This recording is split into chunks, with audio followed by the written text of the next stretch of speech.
যুক্তরাজ্যে তরুণদের কর্মসংস্থান সংকট মোকাবেলায় বড় উদ্যোগ নিয়েছে সরকার। কর্মসংস্থান, প্রশিক্ষণ এবং কর্ম অভিজ্ঞতার নতুন সুযোগ সৃষ্টি করে সম্ভাব্য হারানো প্রজন্ম রোধের পরিকল্পনা ঘোষণা করা হয়েছে।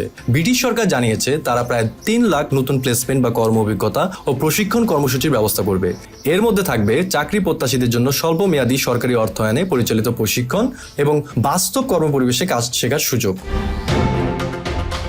সরকারের এই উদ্যোগ চলতি বছরের শুরুতে ঘোষিত 2.5 বিলিয়ন পাউন্ডের যুব কর্মসংস্থান সহায়তা প্যাকেজের অংশ।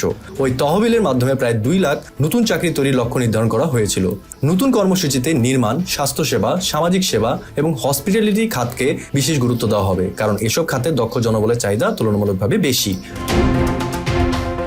এই পদক্ষেপ এসেছে সাবেক মন্ত্রী অ্যালেন মিলবার্নের নেতৃত্বে পরিচালিত একটি পর্যালোচনা প্রতিবেদনের পর। প্রতিবেদনে সতর্ক করা হয়েছে, দ্রুত ব্যবস্থা না নিলে যুক্তরাজ্য একটি হারানো প্রজন্মের মুখোমুখি হতে পারে। প্রতিবেদন অনুযায়ী বর্তমানে 16 থেকে 24 বছর বয়সী 10 লাখেরও বেশি তরুণ শিক্ষা, চাকরি বা প্রশিক্ষণের বাইরে রয়েছে, অর্থাৎ প্রতি 8 জন তরুণের মধ্যে একজন এই অবস্থায় আছে। আগামী 5 বছরে এই হার প্রতি 6 জনে 1 জন পর্যন্ত পৌঁছাতে পারে বলেও আশঙ্কা প্রকাশ করা হয়েছে। বিশেষজ্ঞরা বলছেন, এন্ট্রি লেভেলের চাকরি ও কর্ম অভিজ্ঞতার সুযোগ কমে যাওয়ায় তরুণদের কর্মবাজারে প্রবেশ কঠিন হয়ে পড়েছে। তাই সরকারের নতুন এই উদ্যোগ তরুণদের ভবিষ্যৎ সুরক্ষায় গুরুত্বপূর্ণ ভূমিকা রাখতে পারে।